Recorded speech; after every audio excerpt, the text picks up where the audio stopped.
We're going heading into the first of 3 tunnels that we're going to go through while you're here in Ireland.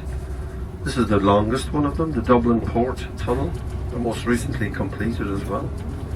We'll also cross under, this goes under part of the north side of the city of Dublin, taking the traffic from the port, which is here on our right, out onto the highways. And when we get down to Limerick, as we make our way down to God's country, where the grass is greener, the mountains are higher, people are much better looking and way more intelligent. Yep, you guessed it, I live there.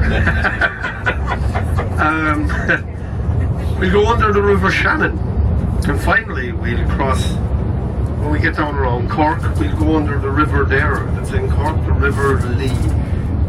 So there are the 3 tunnels, but this is by far and away the longest tunnel. This was completed about 7 or 8 years now, I guess. Just before the bubble burst and everything went kind of funny. And a great addition, as I said. It'll take us right out of the city without having to touch any of the suburbs. And when they were building this, of course, it cost hundreds of millions to build, but being in the European Union, we had to, any big infrastructural projects had to be advertised and put out for tender throughout Europe, the same as anything that had happened in any other European country. Companies that could be capable of taking on the job from Ireland are entitled to put in a price as well, and this was the case. So they got prices. Prices came in from all over the European Union. And there's a very large construction company in England, an Irish company in London called Murphy's. They're renowned in England. I mean, they're involved in all the big engineering feats over there. But they put in a price, and it was so ridiculously low. The developer said they'd have to talk to these people and see how they could bring it in so much lower in price than everybody else.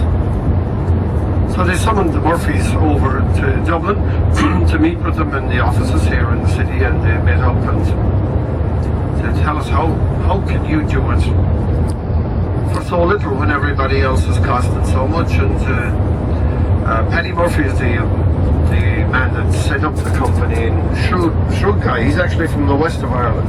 But he said this is a family-run business, and we cut out the middlemen, we eliminate a lot of that. He said, so basically what we do, he says, is we put a crew on one end, a crew on the other end, and they work and they meet in the middle.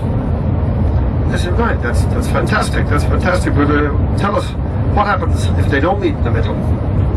They said, well, in that case you'll get 2 tunnels for the price of 1. So they got the job. No.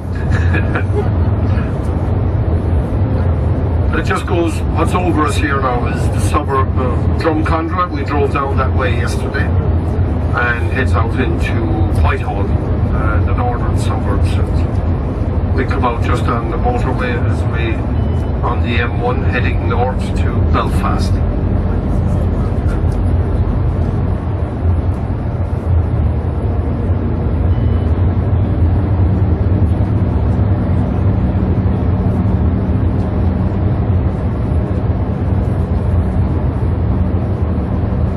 Wonder why, it's so quiet in it.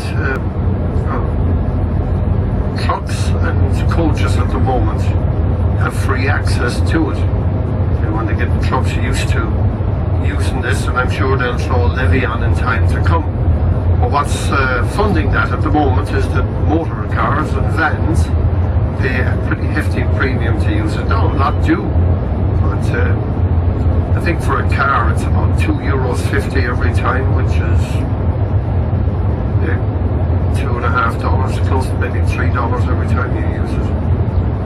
Not too bad if you're only doing it on occasion, but say if you have reason to be coming and going this direction, and many times in the day it can end up.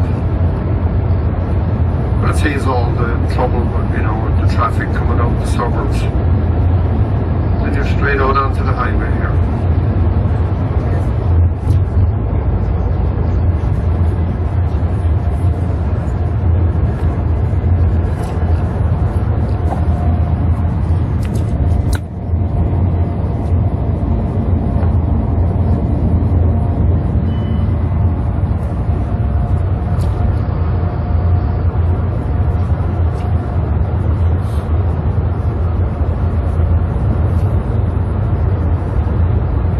We're going to make our way up the eastern seaboard now, North County Dublin. We're going to cross into the county of Meath, which is also known as the Royal County. And then we go into the smallest county in Ireland, County Louth. After that then we'll cross the border